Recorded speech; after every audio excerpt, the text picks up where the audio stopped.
जय हिंद साथियों, आप सभी का स्वागत करता हूं आपके अपने चैनल स्मार्ट स्टडी डीएस पर। आज की सेशन में अंतिम प्रहार करने वाला, क्योंकि अंतिम समय है साथियों यूपी ट्रिपल एससी पेट एग्जाम में, तो इस अंतिम समय में अंतिम प्रहार आपके एग्जाम पर कि आज की इस वीडियो से क्वेश्चंस मिलेंगे नहीं, बहुत सारे क्वेश्चंस की बौछार आपको देखने को मिलेंगी आज की इस एकमात्र वीडियो से। तो मैं कहूँगा परीक्षा से अगर कुछ चंद सेकंड्स पहले हमारा सेशन आप देख कर जा रहे हैं और या आपका कुछ दिन कुछ घंटे बाकी हुई हैं, तो इस वीडियो को पूरा एंड तक निचोड़िएगा, क्योंकि पूरे सिलेबस का खात्मा आज के इस वीडियो में किया जाएगा। हर एक सब्जेक्ट को देखेंगे जिस सब्जेक्ट से आपके एग्जाम में क्वेश्चंस बने जाएंगे। तो यहाँ पर अंतिम समय है तो वही कंटेंट आपको प्रोवाइड करवा रहा हूँ जो सीधे सीधे आपके परीक्षा में पूछा जाएगा। तो सबसे पहले Hindi, GK, GS, current affair, reasoning और मैथ के डीआई के क्वेश्चंस, उसके बाद हम लोग इंग्लिश, देन आफ्टर हम लोग डीआई देखेंगे। तो पहला क्वेश्चन कह रहा है यहाँ पर पादप का पर्यायवाची इसमें से साथियों क्या होगा। तो पादप को खाद नहीं कहते, पौधा कहते, इसलिए राइट आंसर बी हो जाएगा। अब कह रहा भाई का बहुवचन बताइए। तो यहाँ पर भाई का बहुवचन यानी कि यहाँ पर भैया नहीं होता, भाइयों होता है, इसलिए राइट आंसर अगर है ऑप्शन नंबर सी तो आपका बिल्कुल करेक्ट हो जाना चाहिए। अब यहाँ पर कह रहा है नेता का स्त्रीलिंग क्या होगा। तो नेत्री आपका right answer option number B के साथ। बहुत फास्ट हम लोग चलेंगे क्योंकि ये भूत, पूर्व, वर्तमान, ये क्वेश्चन बहुत इंपॉर्टेंट है। कह रहा भूत, वर्तमान, भविष्य को देखने वाले को क्या कहते हैं। तो ये क्या त्रिकालदर्शी कहते हैं, ज्योतिषी कहते हैं या भविष्य दृष्टिता कहते हैं। तो मैं कहूँगा ये बात आप लोग याद रखिएगा, उसको त्रिकालदर्शी कहा जाता है। Right answer option number A के साथ। देवनागरी वर्णमाला में अगर री शब्द की बात करें तो ये क्या संकर व्यंजन है, संयुक्ताक्षर है या व्यंजक। ये स्वर है साथियों, क्या है, स्वर है, ये स्वर में आता है, याद रखिएगा। उसके बाद देखिए यहाँ पर आपने ऋण शब्द पढ़ा होगा बचपन में। उसके बाद देखिए यहाँ पर कह रहा है यूनेस्को का वैश्विक विरासत स्थल खजुराहो, ये कहाँ पर स्थित है। तो ये आपका मध्य प्रदेश में स्थित है, आप सभी लोग याद रखिएगा। राइट आंसर ए के साथ जाना चाहिए। कह रहा जयपुर में एक महल है जिसको सवाई प्रताप सिंह ने बनवाया था। तो यहाँ पर हवा महल की बात चल रही है, याद रखिएगा। कह रहा है बांग्लादेश पाकिस्तान का हिस्सा था साथियों। तो यहाँ पर बांग्लादेश तक पाकिस्तान का हिस्सा था, आपसे यहाँ पूछा जा रहा है, तो बताइए। तो बांग्लादेश की अगर मैं बात करूं तो ये 1947 से लेकर 1971 तक ये पाकिस्तान का हिस्सा था, इसलिए right answer option number D के साथ अगर है तो बिल्कुल करेक्ट है। अब कह रहा केंद्रीय सड़क अनुसंधान संस्थान ये कहाँ पर स्थित है। तो ये आपका नई दिल्ली में स्थित है, ये भी आप सभी को याद रखना है। अब कह रहा है उत्तर प्रदेश के निम्नलिखित नगरों में से किसमें भारतीय दलहन अनुसंधान संस्थान स्थित है। तो पहली बात आपको ये ध्यान रखना कि भारतीय दलहन अनुसंधान संस्थान ये उत्तर प्रदेश में स्थित है, लेकिन उत्तर प्रदेश के कौन से शहर में स्थित है। तो कानपुर में स्थित है, याद रखिएगा। अगर आप यूपी अपने ट्रिपल एससी एग्जाम को क्रैक करना चाहते हैं तो हमारे चैनल स्मार्ट स्टडी डीएस को सब्सक्राइब करके रखिए और इन सभी सेशंस को वॉच करके अपने सभी एग्जाम को क्रैक कर सकते हैं। तो यहाँ पर आपको क्या करके रखना, चैनल को सब्सक्राइब करके रखना और जो भी आपको सेशन प्रोवाइड करवाया जाए उसको 2 या 3 बार अवश्य देखना है, ताकि आपके जो कंठस्थ माइंड में वो सारे क्वेश्चन प्रिंट हो जाए। तो यहाँ पर कह रहा है भूटान की मुद्रा अगर पूछी जाए तो यहाँ पर नगुल ट्रम आपकी राइट आंसर हो जाएगा। यहाँ पर अगला क्वेश्चन कह रहा है, यहाँ पर कह रहा है कंबोडिया की राजधानी क्या है। तो यहाँ पर क्या है, नोम पेना है। थोड़ा सा आपसे नाम चेंज करके भी पूछा जा रहा है, तो यहाँ पर थोड़ा आप लोग कोऑपरेट करिएगा, क्योंकि टाइपिंग हो सकती है मे बी डिस्टर्ब कर जाए। तो यहाँ पर दुधवा राष्ट्रीय उद्यान उत्तर प्रदेश के कहाँ पर, किस जनपद में स्थित है। तो ये बहराइच में नहीं, लखीमपुर खीरी अगर आपका राइट आंसर है तो बिल्कुल सही हो जाता है। अब कह रहा है भीतरकनिका राष्ट्रीय उद्यान ये कहाँ पर स्थित है। तो यहाँ पर अगर बात करें ये राष्ट्रीय उद्यान कहाँ पर है, ये ओडिशा में स्थित है, जिनका आंसर ऑप्शन नंबर डी है, तो बिल्कुल सही है। अगला देखिए कह रहा 23 मार्च को किसके शहीद होने की याद में शहीद दिवस मनाया जाता है। तो यहाँ पर अगर मैं बात करूँ गणेश शंकर विद्यार्थी नहीं है, चंद्रशेखर आजाद भी नहीं है, भगत सिंह, राजगुरु एवं सुखदेव की अगर बात करूँ तो ये एक तरीके से शहीद होने की याद में शहीद दिवस हर साल 23 मार्च को मनाया जाता है, ठीक है। उसके बाद यहाँ पर देखिए कह रहा है राष्ट्रीय हथकरघा दिवस अगर आपसे पूछ ले तो 7 अगस्त याद रखिएगा, अगर पूछ ले तो ये आपसे बता रहा हूँ, ठीक है। तो अगला क्वेश्चन कह रहा है पाषाण युगीन लोगों ने सबसे पहले किसे पालतू बनाया। अब गधों को बनाया, कुत्तों को बनाया, घोड़ों को या भेड़ों को। तो आपको बनाना है कुत्तों को, यानी कि सबसे पहले पालतू पाषाण युगीन लोगों ने कुत्तों को बनाया था। उसके बाद देखिए इतिहासकार V.A. स्मिथ ने किसके विजयों से प्रभावित होकर उसे भारत का नेपोलियन कहकर पुकारा था। तो यहाँ पर भारत का नेपोलियन किसको कहा जाता है? समुद्रगुप्त को कहा जाता है, जिनका आंसर डी है, तो बिल्कुल सही है। अब बताइए विक्रमशिला विश्वविद्यालय की स्थापना किसके द्वारा की गई थी? तो अगर आपका जवाब धर्मपाल के साथ है, ऑप्शन नंबर सी, तो बिल्कुल करेक्ट हो जाता है।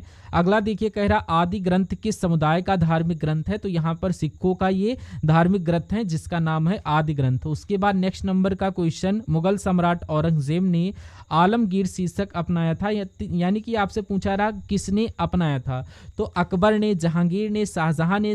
तो यहाँ पर मुगल सम्राट जो औरंगजेब थे, इन्होंने ही आलमगीर शीर्षक अपनाया था। अगला देखिए, कह रहा है शिवाजी की राजनीतिक गुरु एवं संरक्षक कौन थे? संरक्षक अगर आपसे पूछा जाए तो महाराजा शिवाजी, दादाजी कोंडदेव इनके क्या राजनीतिक गुरु भी थे और संरक्षक भी थे, इसलिए जिनका आंसर ऑप्शन नंबर सी के साथ है, तो बिल्कुल सही है। अब कह रहा असहयोग आंदोलन के दौरान किसने पटना कॉलेज छोड़ा जबकि उसकी परीक्षा केवल 20 दिन बाकी थे? तो यहाँ पर सवाल कई बार पूछा जा चुका है, तो जयप्रकाश नारायण आपके क्वेश्चन का करेक्ट आंसर होगा। अब जितने भी क्वेश्चंस मैं आपको करवा रहा हूँ, ये सारे क्वेश्चंस यानी ये 2 डेट्स के लिए इंपॉर्टेंट हैं और आपके एग्जाम में मिलेंगे ही मिलेंगे। 6 सितंबर और 7 सितंबर आपकी परीक्षा का खात्मा करने के लिए ये सवाल बहुत ही ज़्यादा इंपॉर्टेंट हैं।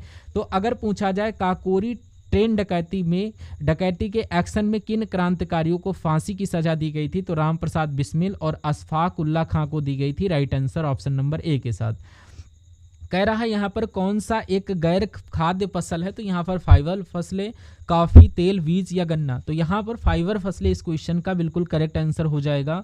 अगला देखिए, यहाँ पर कौन सी मिट्टी नमी धारण करने की क्षमता के लिए जानी जाती है? तो यहाँ पर काली मिट्टी की बात चल रही होगी, क्योंकि यहाँ पर नमी धारण की क्षमता के लिए जो जानी जाती है मिट्टी, वो काली मिट्टी ही जानी जाती है। अब कह रहा सौरमंडल का दूसरा सबसे बड़ा ग्रह कौन सा है? तो सौरमंडल का सबसे बड़ा ग्रह कौन सा है? तो ये साथियों कमेंट सेक्शन में आपको बताना है। लेकिन दूसरा सबसे बड़े ग्रह की मैं बात करूं तो यहाँ पर शनि ग्रह है, जिनका आंसर ऑप्शन नंबर ए है, तो करेक्ट हो जाता है। अब कह रहा है यूरोपवासी किस ग्रह की पूजा सुंदरता की देवी के रूप में करते हैं? तो यहाँ पर अगर मैं बात करूं तो शुक्र ग्रह आपका जवाब हो जाएगा। यानी यूरोपवासी जो लोग थे ये शुक्र ग्रह की पूजा सुंदरता देवी के रूप में करते थे। अगला क्वेश्चन है, कह रहा विश्व में सबसे अधिक केसर का उत्पादन करने वाला देश कौन सा है? तो इस देश का नाम ईरान है। ईरान में केसर का सबसे ज्यादा उत्पादन किया जाता है एक तरीके से अगर आपसे पूछा जाए। अगला देखिए, यहाँ पर क्या कह रहा है विश्व का एक प्रमुख मत्स्य क्षेत्र डांगर बैंक ये कहाँ पर स्थित है? तो ये क्या बाल्टिक सागर में है? नहीं, ये उत्तरी सागर में स्थित है। ये बात आप सभी को याद रखना है कि विश्व का एक प्रमुख मत्स्य क्षेत्र डांगर बैंक उत्तरी सागर में स्थित है। कह रहा भारतीय संविधान का वह अनुच्छेद बताइए जो व्यक्ति के विदेश की यात्रा के अधिकार को संरक्षण प्रदान करता है, वह कौन सा है? तो मैं कहूँगा अनुच्छेद 21 के तहत आप हर जगह जा सकते हैं, विदेश की यात्रा पर भी जा सकते हैं। तो जिनका ऑप्शन नंबर सी है, तो बिल्कुल करेक्ट हो जाता है।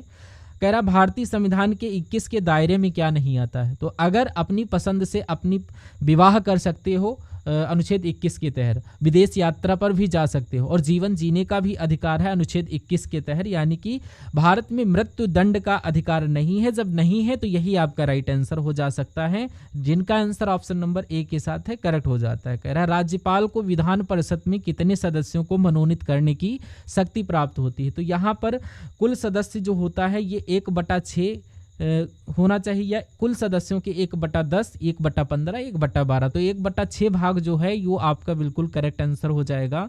अब कह रहा है राज्य विधानमंडल द्वारा पारित कोई विधेयक किसकी अनुमानित के पश्चात या अनुभूति के पश्चात अधिनियम का स्वरूप धारण करता है? तो मैं कहूँगा राज्यपाल की यहाँ पर बात हो रही है, और अगर आपकी एग्जाम में ये क्वेश्चन आ जाए तो आप लोग राज्यपाल बता दीजिएगा, ठीक है। अब कह रहा है भारत के संविधान के किस अनुच्छेद में करों को केंद्र द्वारा तथा लगाया तथा एकत्रित किया जाता है लेकिन केंद्र और राज्यों के बीच वितरित किया जाता है? तो क्या आपका जवाब होगा अनुच्छेद 270। ये इंपॉर्टेंट क्वेश्चन है, मैं आपके लिए स्टार लगाकर क्वेश्चन रख रहा हूँ इस स्क्रीन पर, आपके एग्जाम में छपेगा क्वेश्चन। तो यहाँ पर 276 में यहाँ पर करों को केंद्र द्वारा लगाया जाता है, चूंकि यहाँ पर ये वितरित किया जाता है राज्यों के बीच, तो ये बात आप सभी को याद होनी चाहिए। अब यहाँ पर कह रहा है जवाहर रोजगार योजना किस पंचवर्षीय योजना के साथ शुरू हुई थी? तो ये 7वीं पंचवर्षीय योजना में स्टार्ट हुई थी। याद रखिएगा, जिनका भी आंसर ऑप्शन नंबर डी के साथ है तो बिल्कुल सही है। अब कह रहा भारत सरकार ने ट्राइफेड कब बनाया? तो ये 1983 में नहीं, 85 में नहीं, ये 1987 में बनाया था भारत सरकार ने ट्राइफेड। तो यहाँ पर कह रहा है किस पंचवर्षीय योजना के मॉडल को निवेश योजना का मॉडल कहा जाता है, तो मैं कह सकता हूँ 5वीं पंचवर्षीय योजना को जो निवेश योजना का मॉडल कहा जाता है। अगला देखिए कहा जा रहा है कि किसने विद्युत चुंबकत्व के विज्ञान की स्थापना की और उसे नाम दिया था, तो यहाँ पर किसकी बात चल रही, मैं कहूँगा आंद्रे मैरी एम्पियर इनका राइट आंसर हो जाएगा, यानी कि इन्होंने एक विद्युत चुंबकत्व के विज्ञान की स्थापना की और उसको एक नाम दिया आंद्रे मैरी एम्पियर ने। अगला देखिए कह रहा है फ्लेमिंग के बाएं हाथ के नियम में कौन सी उंगली धारा की दिशा को दिखाती है, तो कौन सी उंगली दिखाती है, मैं कहूँगा बीच की उंगली जो है ये धारा की दिशा दर्शाती है। अब कह रहा है इनमें से एक धातु है वो बताइए कौन सा, सल्फर, आयोडीन, लोहा यहाँ पर धातु है, right answer option number C हो जाता है। कह रहा किस धातु को पहले वॉल्फ्रेम कहा जाता था, तो किस धातु की बात चल रही, मैं कहूँगा टंगस्टन की बात चल रही है, टंगस्टन को पहले वॉल्फ्रेम कहा जाता है, आंसर ऑप्शन नंबर ए के साथ जाएगा। अब उसके साथ यहाँ से आपके सामने करंट अफेयर के क्वेश्चन स्टार्ट हो चुके हैं, तो लगभग 15 क्वेश्चन को हम लोग देखेंगे करंट अफेयर के, देन आफ्टर मैथ के, DI के, रीजनिंग के और मैथ के कुछ क्वेश्चन को देख लेंगे और इंग्लिश। तो यहाँ पर कह रहा किसे अगले 3 विश्व कप टेस्ट चैंपियन फाइनल की मेजबानी का अधिकार दिया गया है, तो मैं कहूँगा इंग्लैंड देश को दिया गया है, आंसर ऑप्शन नंबर सी के साथ। अब कह रहा है हाल ही में मलेशिया से अंकुरित पाम ऑयल बीजों का सबसे बड़ा आयातक देश कौन सा बना है, तो अपना देश भारत बना हुआ है, इसलिए इंपॉर्टेंट क्वेश्चन और आपके एग्जाम में पूछा जा सकता है। अब उसके बाद देखिए कह रहा हाल ही में प्रतिभूत अगर मतदाताओं की संख्या 1200 से कम पूछा जाए, ओरल क्वेश्चन आपके लिए, पहला राज्य अगर पूछ ले तो आप लोग बिहार राज्य बता दीजिएगा, ये इंपॉर्टेंट क्वेश्चन है आपके एग्जाम के पॉइंट ऑफ व्यू से। अब कह रहा है किसने इंटरनेशनल मॉनिटरिंग फंड के उप प्रबंध निर्देशक के पद पर इस्तीफा दिया है, तो इनका नाम क्या है, गीता गोपीनाथ नाम है, और गीता गोपीनाथ ने ही अंतर्राष्ट्रीय मुद्रा कोष के उप प्रबंध निर्देशक के पद से इस्तीफा दिया है। कह रहा है न्यायमूर्ति MS रामचंद्र राव ने किस राज्य के मुख्य न्यायाधीश के रूप में शपथ ली है, तो ये त्रिपुरा राज्य के मुख्य न्यायाधीश बने हुए हैं, कौन, न्यायमूर्ति MS रामचंद्र राव। उसके बाद देखिए कह रहा है भारतीय जो सेवा के लिए आपचे अटैक हेलीकॉप्टर की पहली सेफ किस देश से मिली है, तो ये USA से मिली है, USA आपके क्वेश्चन का बिल्कुल करेक्ट आंसर हो जाएगा। अब अगला क्वेश्चन नहीं कह रहा है कौन सा देश यूनेस्को से बाहर हुआ है बताइए, तो यहाँ पर अमेरिका देश जो है ये यूनेस्को से बाहर हुआ है, राइट आंसर याद रखिएगा, इंपॉर्टेंट क्वेश्चन है। कह रहा है किस राज्य में हार्नबिल के संरक्षण के लिए केंद्र स्थापित किया जाएगा, तो किसकी बात चल रही है, तमिलनाडु की बात चल रही, तमिलनाडु राज्य में हार्नबिल के संरक्षण के लिए केंद्र स्थापित किया जाएगा। अगला सवाल देखिए कह रहा है किफायती डिजिटल बैंक को बढ़ावा देने के लिए गति बचत खाता लॉन्च किया है, तो गति बचत खाता जो लॉन्च किया है वो फिनो पेमेंट बैंक ने किया है, ये भी इंपॉर्टेंट क्वेश्चन आपके एग्जाम में साथियों आएगा। उसके बाद देखिए यहाँ पर कह रहा है किसे ग्लोबल फाइनेंस मैगजीन द्वारा 2025 का विश्व का सर्वश्रेष्ठ उपभोक्ता बैंक सम्मान दिया गया, तो यहाँ पर किसकी बात चल रही, स्टेट बैंक ऑफ इंडिया की बात चल रही है। अगर आपके एग्जाम में ये क्वेश्चन आए तो इस BI आपको बता देना है। अब कह रहा किस राज्य में यहाँ पर नाइट ड्रैगन फ्लाइट जो प्रजाति है उसकी खोज की गई है, तो यहाँ पर ये केरल राज्य में की गई, केरल आपके क्वेश्चन का बिल्कुल करेक्ट आंसर होगा। अगला देखिए यहाँ पर कह रहा किस राज्य सरकार ने बांग्लादेशी हिंदू शरणार्थी परिवारों को भूमि अधिकार दिए हैं, तो यहाँ पर ये उत्तर प्रदेश की सरकार ने किया है, इसलिए राइट आंसर अगर आपका ऑप्शन नंबर बी के साथ है तो बिल्कुल करेक्ट है। कह रहा किस राज्य ने लुप्त प्राय पौधों के संरक्षण कार्यक्रम का शुभारंभ किया है, तो यहाँ पर उत्तराखंड की बात चल रही है, उत्तराखंड आपके सवाल का बिल्कुल सही जवाब हो जाएगा। अच्छा यहाँ पर उत्तर प्रदेश का अगर जिक्र था तो उत्तर प्रदेश की कुछ करंट अफेयर में आपको बता देता हूँ। अभी हाल फिलहाल में युवा आध्यात्मिक शिखर सम्मेलन हुआ है, तो युवा आध्यात्मिक शिखर ये आपका वाराणसी में हुआ है उत्तर प्रदेश के, ठीक है। और उसके अलावा अगर बात करूं यहाँ पर प्रधानमंत्री दिव्यांग केंद्र का उद्घाटन किया गया है, तो प्रधानमंत्री दिव्यांग केंद्र का उद्घाटन ये आपका बदायूं में किया गया है, ये भी उत्तर प्रदेश में स्थित है, ये बात आप सभी लोग याद रखिएगा। उसके बाद यूपी इंटरनेशनल ट्रेड शो यानी कि 2025 यानी कि यहाँ पर ग्रेटर नोएडा में किया गया है। ये 3 इंपॉर्टेंट फैक्ट मैंने आपको बताए और याद रखिएगा।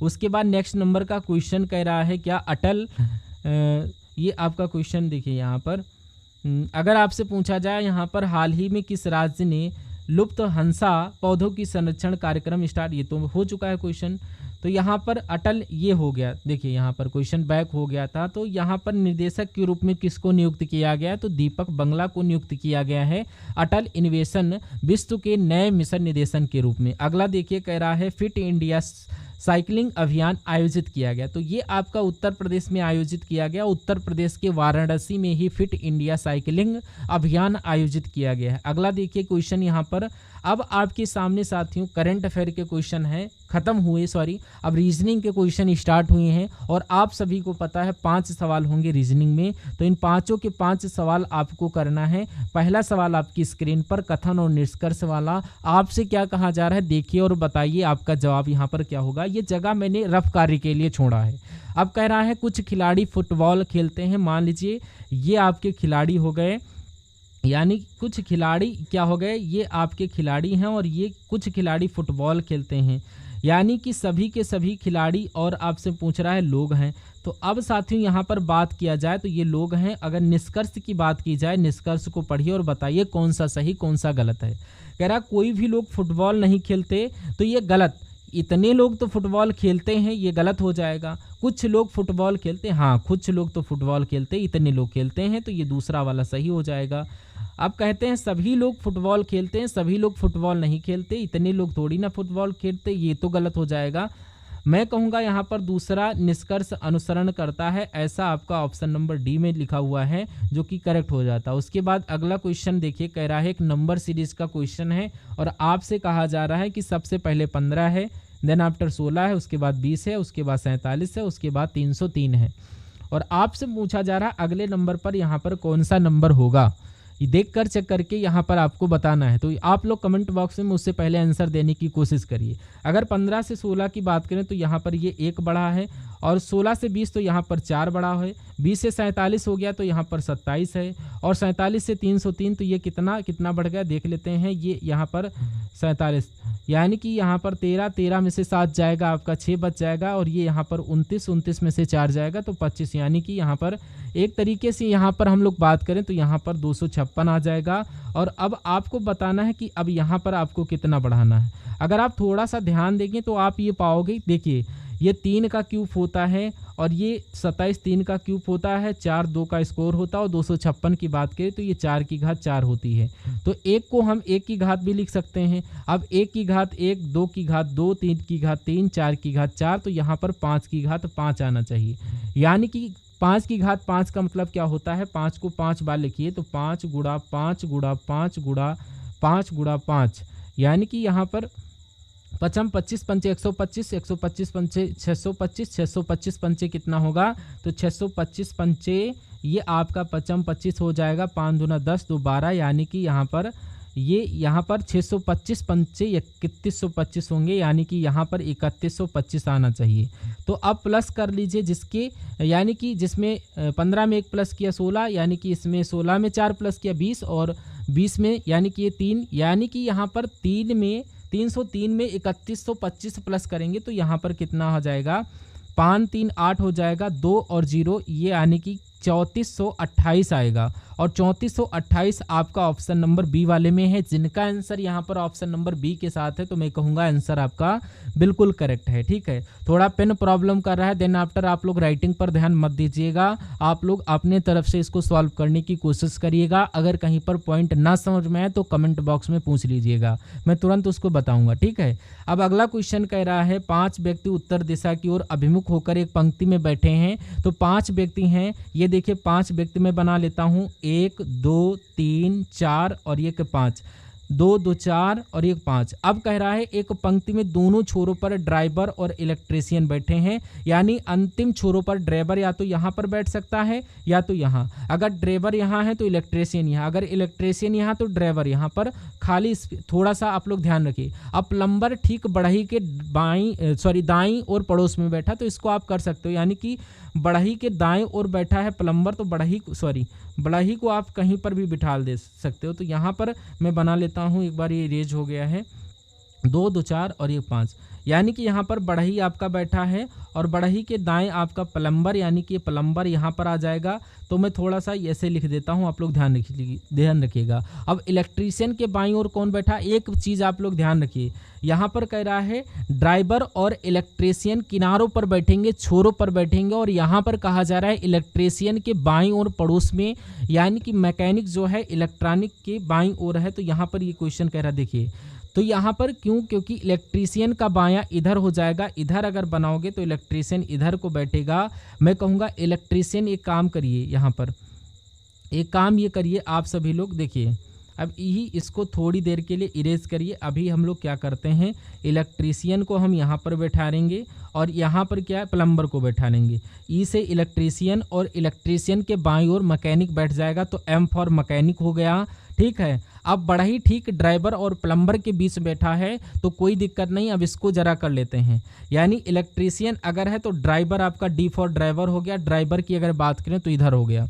अब यहाँ पर ड्राइवर और प्लम्बर के बीच में बैठा है बढ़ई, तो ड्राइवर और प्लम्बर के बीच में कौन बैठा है, बढ़ई, तो प्लम्बर आपका इधर हो गया, पी फॉर प्लम्बर और बी फॉर बढ़ई हो जाएगा। तो बढ़ई आपका यहाँ पर आएगा, तो ड्राइवर, बढ़ई, मैकेनिक, इलेक्ट्रीशियन और ये पांचों के पांच बैठ गए। अब इनमें से कौन सा व्यक्ति पंक्ति के मध्य में बैठा है, तो पंक्ति के मध्य में आपका प्लम्बर बैठा हो, तो प्लम्बर आपका बिल्कुल करेक्ट और सही जवाब हो जाएगा। मुझसे पहले आंसर देने की आप लोग कोशिश किया करिए। अब यहाँ पर अगर पूछा जाए अगला क्वेश्चन, आपके पास डीआई का, मैथ का डीआई का क्वेश्चन है और यहाँ पर इन प्रश्नों के ध्यानपूर्वक उत्तर दीजिएगा। अगर हम बात करें जैसे कि ये 1992 में विदेशी प्रत्यक्ष निवेश यानी कि एफडीआई कितना रहा, 5.7 रहा। 1993 में 10.15, 1994 में 20 पॉइंट, ऐसे ऐसे करके अलग अलग वर्षों में अलग रहा। आप समझ गए आप। अब हम लोग यहाँ पर प्रश्न की तरफ बढ़ते हैं।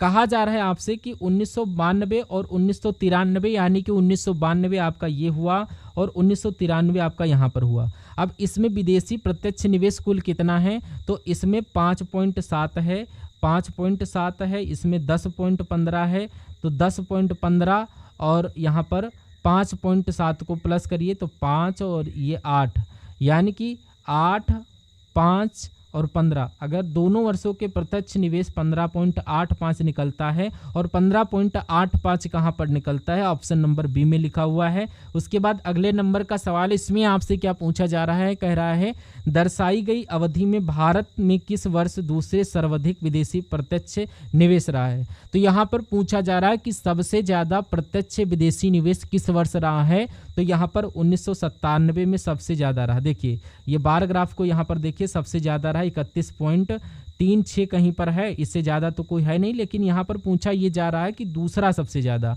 पहला सबसे ज़्यादा ये है, दूसरा सबसे ज़्यादा 1996 वाला है, तो इसलिए आपके सवाल का जवाब 1996 हो जाएगा, ठीक है। उसके बाद अगला क्वेश्चन, वर्ष 1997 और सभी वर्षों का औसत निवेश में अनुपात क्या होगा। यानी कि अगर बात करें 1997 में कितना है, तो 1997 में कितना है, 31.36, ये 1997 में है। कितने, 1997 में। अब आपसे ये पूछा जा रहा है कि सभी वर्षों का औसत बताइए, तो सभी वर्षों का औसत यानी कि 5.7, 10.15, इन सबको ऐसे करके जोड़ दीजिए और 1, 2, 3, 4, 6 से भाग कर दीजिए, तो सभी वर्षों का औसत निकल कर आएगा। तो इसको हम करने की कोशिश करते हैं, तो 31.36 हो जाएगा और 24 पॉइंट कितना हो गया, 24.23 और 10.22 हो जाएगा, 10.22 और 20.16 हो गया, 20.16 और 10.15 हो जाएगा, 10.15 और 5.17 जोड़ लीजिएगा, 5.17, तो 6, 3, 9 और 11 और ये 17, 5 कितना हो जाएगा, एक तरीके से 22, 22 का हम इधर 2 लिख देंगे, हासिल का 2 और हासिल का 2 लगाएंगे, और यानी कि यहाँ पर 11 और 18, यानी कि यहाँ पर 1, 2 और 4, 6, यानी कि यहाँ पर 6, 5 कितना 11 हो जाएगा। ध्यान रखिएगा एक हासिल रहेगा, 4, 5, 6, 7, 8, 9, 10, यानी कि कुल मिलाकर अगर मैं बात करूँ कितना आ चुका है, यानी कि यहाँ पर एक तो इसका अनुपात और एक तो इसका अनुपात 101.82 का अनुपात यहाँ पर आपको निकालना है।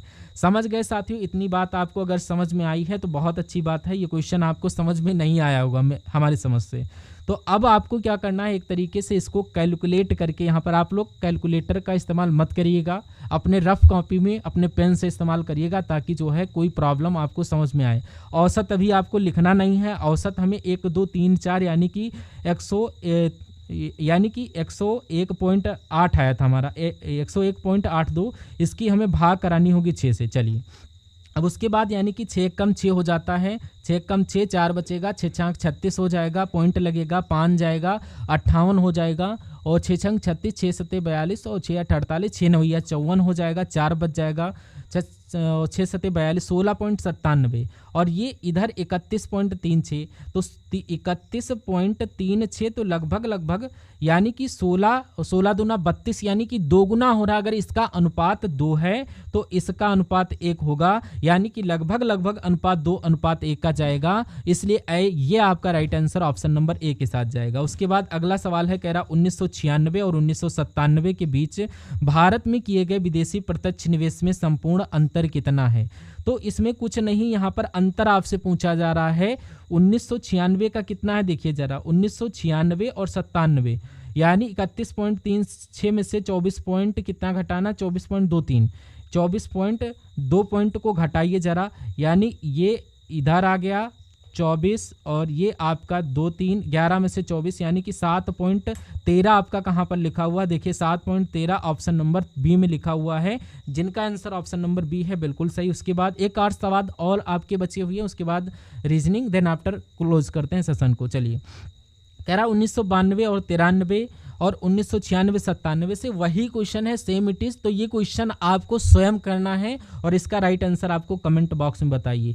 यानी आपको यहाँ पर जोड़ना का 1992 और 93 को जोड़ना है, और इधर 96 और 97 को जोड़ना है। तो पहले एक बार इनको जोड़ लीजिए, फिर आप लोग एक बार इनको जोड़ लीजिए, और फिर इन दोनों का अंतर करा दीजिएगा, सब कुछ निकल कर आएगा। तो इसको आप जब जोड़ोगे तो कितना निकल कर आएगा, 10.15 आप सभी लोग लिख दीजिए, और 5 पॉइंट। ये क्वेश्चन आपके लिए होमवर्क के लिए। तो अगला क्वेश्चन यहाँ पर आपकी स्क्रीन पर देखिए और बताइए, यहाँ पर इंपॉर्टेंट क्वेश्चन है। देखिए मैथ का एक क्वेश्चन मैं आपको करवा देता हूं, बाकी क्वेश्चन जो होंगे आप लोग होमवर्क कर लेंगे। कह रहा यदि किसी संख्या का 30% उस संख्या के 60% से 15 कम है, तो मान लीजिए वो संख्या ज्ञात करना। तो मान लीजिए वो संख्या x है, यानी किसी संख्या का 30% यानी x का 30% x गुणे 30/100, यानी कि उसी संख्या के x के 60% से 15 कम है, यानी ये 15 कम है, तो ये 15 हो जाएगा और इधर बराबर हो जाएगा। अगर इसको कैलकुलेट करिए, एक काम करिए, माइनस का इधर 15 आ जाएगा,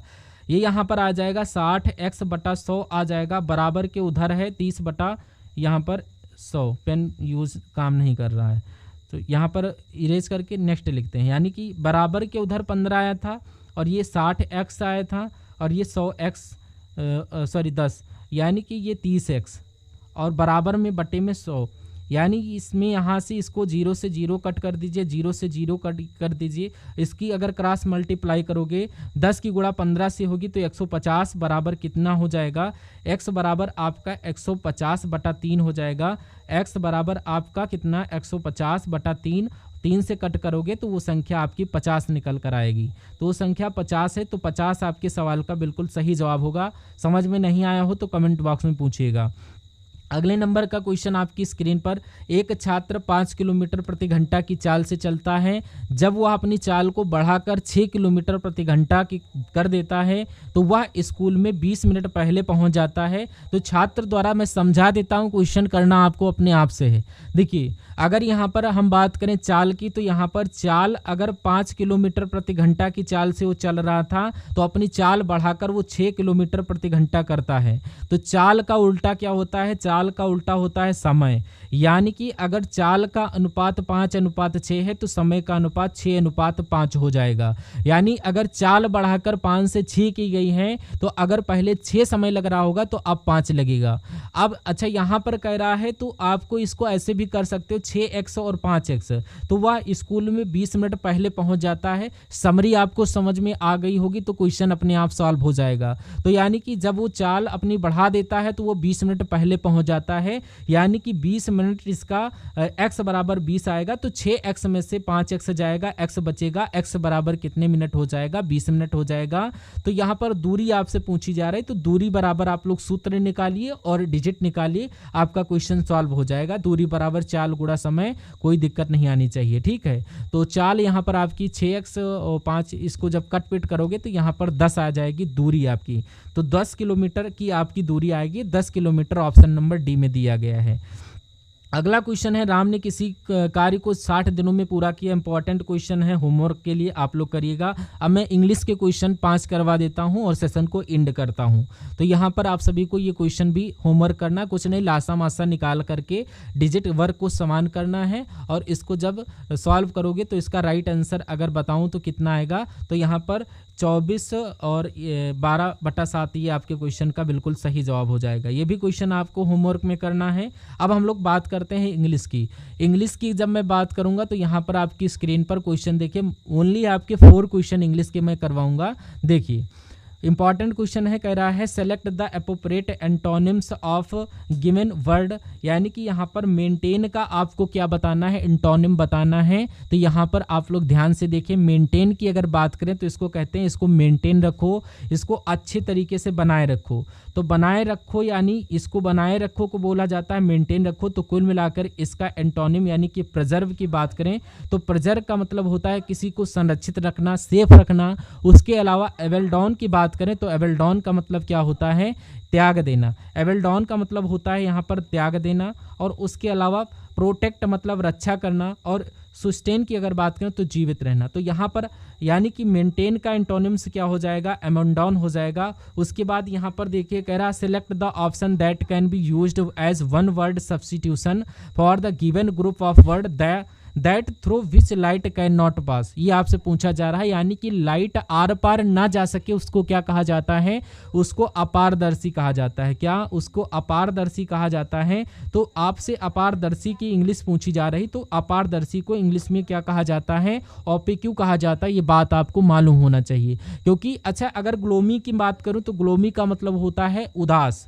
क्या होता है, उदास होता है। अगर यहाँ पर लिक्विड की बात करें तो इसका मतलब होता है चमकदार। और अगर क्लाउडी की बात करें तो क्लाउडी का मतलब होता है धुंधला।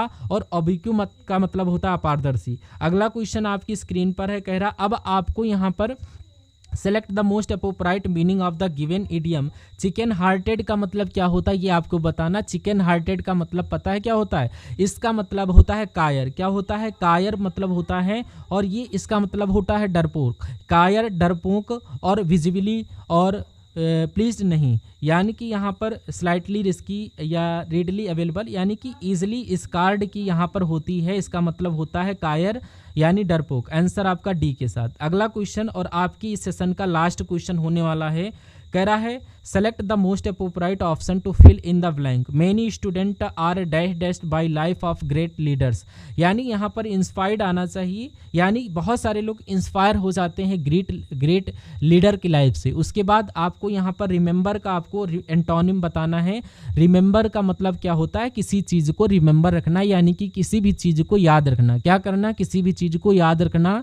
अब इसका एंटोनिम क्या होगा, एंटोनिम का मतलब भूल जाना यानी कि फॉरवर्ड कर देना। आंसर आपका ऑप्शन नंबर बी। और अंतिम क्वेश्चन आपकी स्क्रीन पर जो कि है wee hours of the day. इस इडियम का मतलब आपको बताना है wee hours of the day. तो इसको हम लोग इंग्लिश में पता है, इंग्लिश या हिंदी में कहते हैं उष्ण काल या उषा काल कहते हैं। और इसको प्रभात भी कहीं ना कहीं कहा जाता है। तो इसका मतलब क्या होता है, इसका मतलब होता है क्या, डॉन, यानी कि DAWN इसका राइट आंसर हो जाएगा। कोई दिक्कत नहीं। तो यहाँ पर नून का मतलब दोपहर हो नहीं सकता, मिडनाइट आधी रात, और संध्या काल कहते हैं डस्क को। तो यहाँ पर कुल मिलाकर के राइट आंसर सी के साथ जाना चाहिए। तो याद रखिएगा ये सवाल आपके एग्जाम के पॉइंट ऑफ व्यू से इंपॉर्टेंट है। अब उषा काल की जब बात करें, जब सूर्य उदय होता है तो उससे ठीक पहले के समय को उषा काल कहा जाता है। जब आकाश में हल्की हल्की लालिमा, हल्की हल्की चमक दिखाई देती है तो उसको उषा काल बोला जाता है और इंग्लिश में डॉन कहा जाता है। तो चलिए कैसी लगी आपको ये क्लास, एक बार कमेंट सेक्शन में ज़रूर बताइएगा। और उसके अलावा आप लोग अगर चैनल पर नए विजिट कर रहे थे और अभी तक चैनल को सब्सक्राइब नहीं किया तो उसको सब्सक्राइब करके रखिएगा। और हम लोग मिलते हैं अब नेक्स्ट पार्ट में। तब तक के लिए जय हिंद, वंदे मातरम। Thank you for watching this session.